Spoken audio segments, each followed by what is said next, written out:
जय श्री राम मेरे प्यारे छात्रों। तो आज के इस वीडियो में हम लोग इलेक्ट्रिक पावर को डिस्कस करने वाले हैं, बहुत अच्छे से करने वाले हैं और बहुत सारे फार्मूला जो होता है इलेक्ट्रिक पावर का वो भी हम डिराइव करने वाले हैं। तो आज का ये वीडियो बहुत इंटरेस्टिंग होने वाला है, तो वीडियो को शुरू से लेकर अंत तक देखिए, तब मजा आएगा और तभी आप पूरा चीज़ यहाँ से सीख के जाओगे। ठीक है, तो आइए स्टार्ट करते हैं। क्या होता है इलेक्ट्रिक पावर?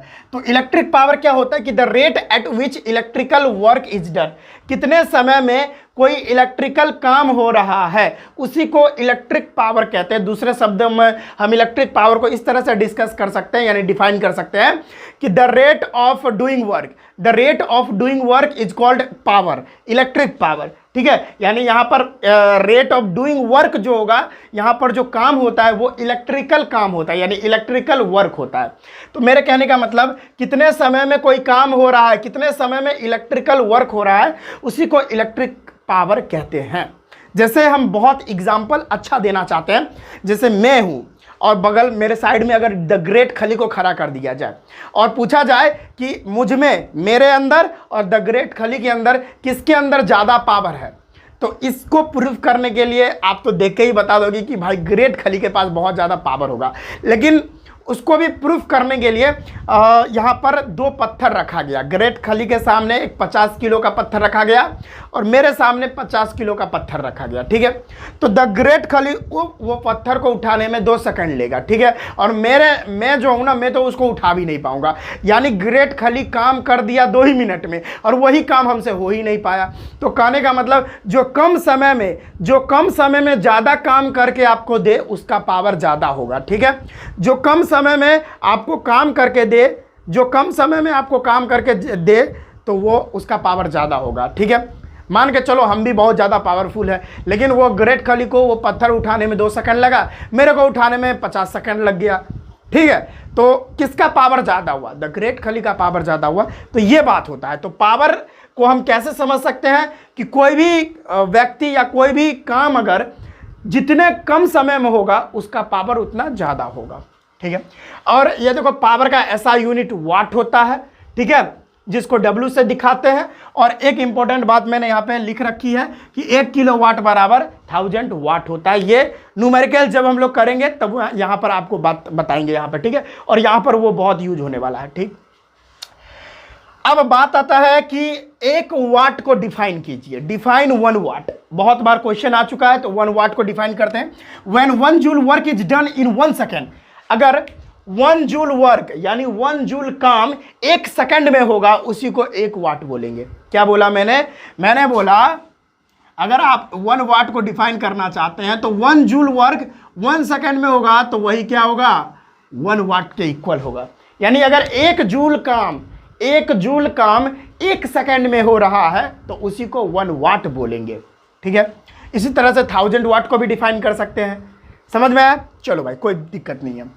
अब देखो इसके लिए फॉर्मूला क्या होता है इलेक्ट्रिक पावर के लिए, आपको बता ही दिया कि इलेक्ट्रिक पावर क्या होता है। The rate at which electrical work is done, यानी कितने समय में कोई भी इलेक्ट्रिकल वर्क हो रहा है वही हमारा इलेक्ट्रिक पावर होता है। तो कहने का मतलब अगर पावर को हम P से दिखाते हैं तो पावर इक्वल टू क्या हो जाएगा? कितना वर्क कितने समय में हो रहा है। मैं बोला कितना वर्क कितने समय में हो रहा है वही तो इलेक्ट्रिक पावर होगा।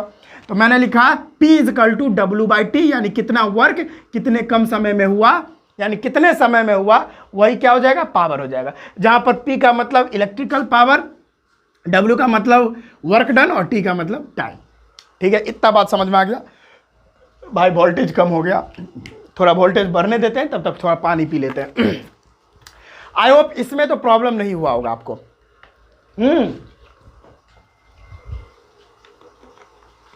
चलिए भाई, ये इलेक्ट्रिक पावर में कहीं से कोई दिक्कत नहीं हुआ। मैंने बताया ये सारा चीज़ आपको समझ में आ गया होगा कि the rate at which electrical work is done is called electric power. इसका ऐसा यूनिट वाट होता है, 1 किलो वाट में 1000 वाट होता है। इसका फार्मूला P इक्वल W/T बनेगा। P का मतलब इलेक्ट्रिक पावर, W का मतलब वर्क डन और T का मतलब टाइम। 1 वाट को डिफाइन करना है तो 1 वर्क, वेरी सॉरी, अगर 1 वाट को डिफाइन करना है तो 1 जूल वर्क 1 सेकंड में होगा तो वही 1 वाट के इक्वल होगा। तो इतना बात आई थिंक आपको समझ आ गया। तो भाई इतना हो गया ना, तो अब बहुत इंपॉर्टेंट बात करने जा रहा हूं। इलेक्ट्रिक पावर में जो फार्मूले होते हैं, बहुत सारे फार्मूले होते हैं, वो सारे फार्मूले को अभी हम डिराइव करने वाले, कहां से आया, उसकी उत्पत्ति कहां से हुई, तो वही अब हम देखेंगे। ठीक है, चलो देखते हैं भाई, है ना। वोल्टेज बढ़ गया है थोड़ा बहुत। चलो भाई, पहला देखो हमने अभी P इजकल टू W/T लिख रखा है, यानी P इजकल टू W/T ये मैंने निकाल के रखा हुआ है। ठीक है, तो अब हम दूसरा, ये तो एक फार्मूला हो गया, ये तो अभी एक फार्मूला हो गया, इसको इक्वेशन फर्स्ट मान लेते हैं। चलो, एक बात आपको पता होना चाहिए, जब आपको मैं इलेक्ट्रिक पोटेंशियल डिफरेंस पढ़ा रहा था, तो मैंने आपको एक फार्मूला बताया था, V इजकल टू W/Q। ठीक है, बताया था। अब क्या करूं, ये W को इधर लेके आऊं तो W इजकल टू क्या हो जाएगा, क्रॉस मल्टीप्लाई करोगे तो V इंटू Q हो जाएगा। कोई प्रॉब्लम है क्या? अरे यहां तो कोई प्रॉब्लम नहीं है, कोई दिक्कत नहीं है। चलो भाई, V इजकल टू W/Q। चलो भाई, तो W के जगह पे हम लोग V इंटू Q रख सकते हैं। तो अब क्या हो जाएगा, W इजकल टू, देखो V के जगह पे V छोड़ो। अब एक बात, करंट के डेफिनेशन से एक बात आपको पता होना चाहिए, करंट के डेफिनेशन से I इजकल टू क्या होता है, Q/T। I is equal to Q/T होता है। अगर आपको Q इधर कर दो आप, तो Q इजकल टू क्या हो जाएगा, I इंटू T हो जाएगा। तो एक काम कर सकते हो, W equal to V into Q के जगह पे हम I इंटू T लिख सकते हैं भाई। लिख दिया I इंटू T, तो ये हमारा एक इक्वेशन बन गया। ये इक्वेशन सेकेंड में लिख दूंगा। ठीक है, इसको इक्वेशन सेकंड लिख दिया। अब अभी फिलहाल में मैं क्या करूंगा, इक्वेशन सेकंड को इक्वेशन फर्स्ट में रखूंगा। Putting equation second in equation first. अगर हम ऐसा करेंगे, इक्वेशन सेकंड को इक्वेशन फर्स्ट में डालेंगे तो क्या होगा, देखो ये वाले इक्वेशन को इसमें घुसाओ इक्वेशन फर्स्ट में, तो क्या बनेगा मेरा पावर का next formula, P is equal to, W की वैल्यू कितनी है, V into I into T है ना। W की वैल्यू क्या है, V into I into T, मैं लगा दूंगा V into I into T and divided by, यहाँ नीचे T है तो मैं T लगा दूंगा। T से T तो मर जाएगा, और एक हमारे पास एक सुनहरा सा फॉर्मूला पावर का आ जाएगा एक और, P is equal to V into I. This is our second formula. ये हमारा सेकेंड फार्मूला हो गया पावर के लिए। एक और फार्मूला बना देंगे, हम काहे नहीं बनाएंगे। अब देखो P is equal to V into I होता है, तो P इजकल टू, अब यहां पर क्या करूंगा, V के जगह पे हम ओम्स लॉ लगाकर, हम लोग ओम के नियम के अनुसार क्या जानते हैं, अकॉर्डिंग टू ओम्स लॉ हम लोग क्या जानते हैं, V इजकल टू V की वैल्यू I इंटू आर होती है। तो V की जो वैल्यू है ना, ये V की जो वैल्यू है वो V, यहाँ पर V की जो वैल्यू है वो यहाँ वाले V में डाल देना है। तो ये क्या हो जाएगा, P इजकल टू V की वैल्यू क्या है, I इंटू आर, तो I इंटू आर घुसा दीजिए, यानी यह V के जगह पे यहाँ पे घुसा दिया मैंने, और यहाँ तो I है तो I लिख दो भाई। तो यहाँ पर P इजकल टू क्या होगा, I स्क्वायर, और यहाँ R रिमेनिंग रह गया, तो ये एक नया फार्मूला बन के तैयार हो गया भाई। This is our new formula. तो देखो कितना, एक फार्मूला ये हुआ है ना, एक फार्मूला ये हुआ, एक फार्मूला ये हुआ, एक और मैं बता देता हूं, है ना, बेहतरीन अंदाज में। अब देखो P is equal to V into I होता है, मैंने अभी यहां पे निकाल के रखा हुआ है। अब क्या करो, अब आप क्या करो, I के जगह पे क्या करो, देखो P is equal to V into, देखो I के जगह पे एक काम कर लो आप, ओम के नियम के अनुसार क्या होता है, अकॉर्डिंग टू ओम्स लॉ, इधर दिख रहा होगा V equal to I R होता है। तो I को आप इधर लेके आओगे तो क्या हो जाएगा, V बाय आर हो जाएगा। ये वैल्यू को डाल दो यहाँ पे, I की वैल्यू को डाल दो, V बाय आर हो गया। तो I के जगह पे ये वैल्यू डाल दो, I के जगह पे ये वाली वैल्यू डाल दो V बाय आर को। तो अब V बराबर क्या हो जाएगा, V square and divided bye नीचे R हो गया। फिर वोल्टेज कम हो गया भाई गर्मी में थोड़ा वोल्टेज कम हो जाता है। तो अब देखो भाई टोटल फार्मूला कितना हो गया, एक फार्मूला यहाँ था, टोटल फार्मूला को ध्यान दो आप, कितना है भाई, पहले एक क्या फार्मूला बना था, P इजकल टू W/T, दूसरा फार्मूला क्या बना था, ए यहाँ बना था, हाँ देखो P is equal to V into I, P is equal to V into I, तीसरा फार्मूला क्या बना था, P is equal to I square R, और चौथा फार्मूला क्या बना था, P is equal to V square by R. ये चारों फार्मूला आपको मुंह पे रहना चाहिए, चारों फार्मूला आपको याद होना चाहिए। और एक और फार्मूला मैं बता देता हूं, एनर्जी के लिए होती है, energy is equal to P into T. ठीक है, क्यों, इसको भी मैं प्रूफ कर देता हूं। पहले इतना नोट कर लो, energy is equal to P into T कहां से आया। सर डायरेक्ट आप लिख देते हो, क्या कर रहे हो सर, मजा नहीं आ रहा। ये भी, इसका भी एक्सप्लेनेशन दे रहा हूं, टेंशन मत लो। हम लोग जानते हैं P is equal to W by T होता है ना। अब वर्क डन अभी आपको बताया, यहाँ इलेक्ट्रिक पावर के यहाँ डेफिनेशन से क्या पता चला आपको, the rate at which electrical work is done. फिर वोल्टेज कम हो गया, क्या कर रहे हैं आप लोग तो मैंने इलेक्ट्रिक पावर के डेफिनेशन से आपको बताया कि the rate at which electrical work is done, या the rate at which electrical energy is consumed. इस वर्क को करने के लिए कितना इलेक्ट्रिकल एनर्जी कंज्यूम हो रही है, उसको भी तो हम बोलते हैं ना इलेक्ट्रिक पावर। दो तरीके से पावर को डिफाइन कर सकते हैं, या कितना वर्क डन हो रहा है, या उस वर्क को करने के लिए कितना इलेक्ट्रिकल एनर्जी कंज्यूम हो रही है, कितना इलेक्ट्रिकल एनर्जी कंज्यूम हो रही, खर्च हो रही है इस वर्क को करने के लिए। वो भी तो क्या होगा, क्योंकि electrical work equal to total electrical energy consumed, दोनों इक्वल होगी। तो W के जगह पे हम यहां पे देख सकते हो, W के जगह पे हम एनर्जी लिख सकते हैं, कितना एनर्जी कंज्यूम हुई और बाई टी। ठीक है, यानी P is equal to E by T. अब एनर्जी इजकल टू यहां पर हो जाएगी P इंटू टी, प्रूफ हो गई है ना, energy is equal to P into T, proof हो गई। कोई प्रॉब्लम हुआ क्या। तो ये पांचों फार्मूला आपके मुंह पे होना चाहिए। मैंने बता भी दिया कहाँ कहाँ से ये आया, बहुत नॉर्मल थी, बहुत इजी था, कोई प्रॉब्लम नहीं है भाई। तो बेसिक चीज़ है, ठीक है। 9th में भी हम लोग ये थोड़ा बहुत किए होंगे, तो कोई प्रॉब्लम नहीं है, बहुत इजी था। इसको नोट करें, ठीक है। इलेक्ट्रिकल पावर में अभी फिलहाल में इतना ही, न्यूमेरिकल पार्ट्स आने वाला है, टेंशन मत लीजिए, ठीक है। Commercial unit of electrical energy हम अभी आपको बताएंगे, जिसमें ये वाला फार्मूला यूज होगा, और इसमें जो न्यूमेरिकल्स वगैरह आएंगे उसमें ये वाला फार्मूला यूज होगा बहुत सारा, ठीक है। ये वाला फार्मूला यूज होगा, तब जाके बहुत सारे क्वेश्चंस बनने वाले हैं। तो इतना नोट करिए पहले।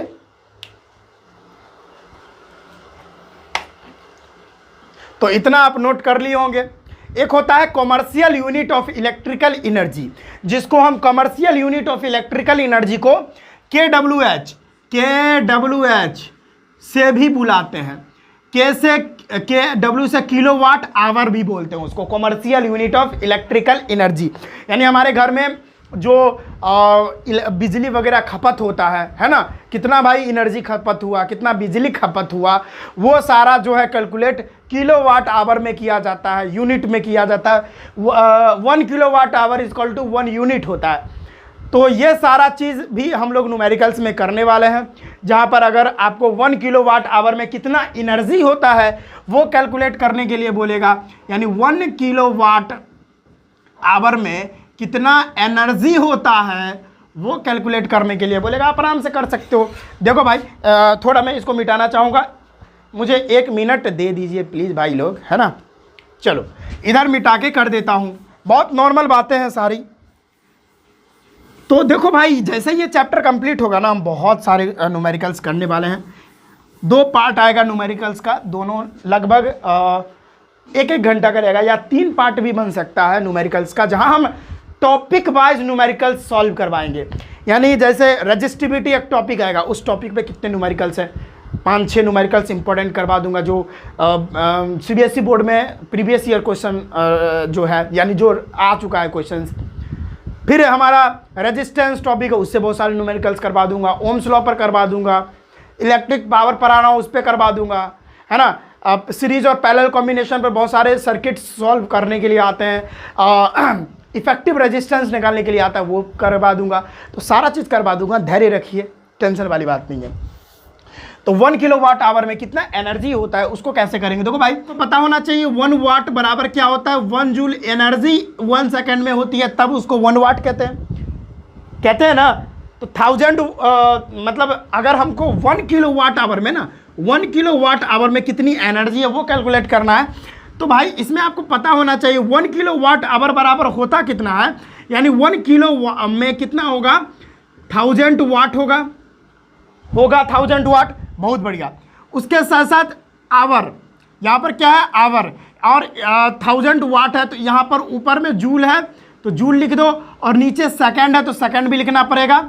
और कितना सेकंड भाई, बात आता है कितना सेकंड, तो 1 घंटा यहाँ पर 1 आवर देख रहे हैं, पता है ना, तो 1 आवर में कितने सेकंड होते हैं, वो करना पड़ेगा। 3600 सेकंड होता है, 3600 सेकंड, सेकंड से सेकंड मर जाएगा तभी तो जूल में आंसर आएगी हमारी।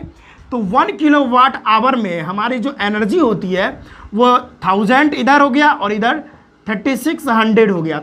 इसको आप मल्टीप्लाई करो, कितनी वैल्यू आती है देख लो भाई, 1 2 3 4 5, और यहाँ पर पॉइंट लगा दो तो 3.6 इंटू 10⁶ जूल एनर्जी हमारी प्रेजेंट होती है 1 किलोवाट आवर में। ठीक है, समझ में आया।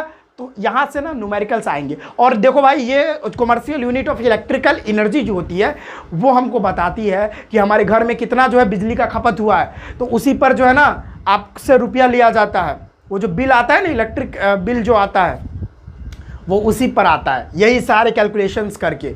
तो वो सारा कैलकुलेशन हम लोग करेंगे, और जितने सारे टॉपिक्स हैं ना, हर एक टॉपिक पर हम लोग न्यूमेरिकल्स करने वाले हैं। जैसे हो गया रेजिस्टेंस, एक टॉपिक है उस पर न्यूमेरिकल्स कर लेंगे, ओम्स लॉ पर न्यूमेरिकल्स कर लेंगे, है ना। रेजिस्टिविटी एक टॉपिक है, उस पर न्यूमेरिकल्स करेंगे, एक सेपरेट वीडियो आएगी। ठीक है, लगभग 3 पार्ट हमारा न्यूमेरिकल्स होने वाला है, जिसमें 1 2 3 पार्टों में हम लोग टॉपिक वाइज न्यूमेरिकल्स करेंगे। जैसे रजिस्टिविटी से बहुत सारे न्यूमेरिकल्स आते हैं, 1 मिनट भाई, तार इधर उधर हो गया। हाँ, रजिस्टिविटी से बहुत सारे न्यूमेरिकल्स आते हैं। अब वो जितने न्यूमेरिकल्स आ चुके हैं सारे न्यूमेरिकल्स करेंगे और हर एक कंसेप्ट बताने वाला। तो इसको नोट कर ले, ये था commercial unit of electrical energy. और आपको पता होना चाहिए कि 1 किलोवाट आवर बराबर क्या होता है, 1 किलोवाट आवर जो होता है इक्वल टू 1 यूनिट माना जाता है। ठीक है, किसका फोन आ गया भाई, ठीक है, कोई प्रॉब्लम हुआ, चलो भाई। तो कहने का मतलब देखो भाई, अलग अलग शहर में जाओगे ना तो 1 यूनिट का अलग अलग रुपया होता है। जैसे कहीं जाओगे तो 5 रुपया 1 यूनिट का लिया जाता है, कहीं जाओगे तो 6 रुपया लिया जाता है। तो अगले वीडियो में ना, मतलब जब हमारा न्यूमेरिकल्स पार्ट आएगा तो हम लोग बिल भी कैलकुलेट करने वाले हैं कि कितना यूनिट आपका, कितना किलोवाट आवर जो है आपका एनर्जी खपत हुआ है, या कितना यूनिट आपका हुआ है तो उसका कितना रुपया बनेगा, वो सारा बिल हम लोग कैलकुलेट करेंगे जब न्यूमेरिकल्स करेंगे। तो इतना नोट कर ले, यही था हमारा इलेक्ट्रिक पावर, जिसमें हम सारा चीज़ आपको बता दिए हैं। अब न्यूमेरिकल्स करना रह गया है। ठीक है, तो इसको नोट कर ले जल्दी से।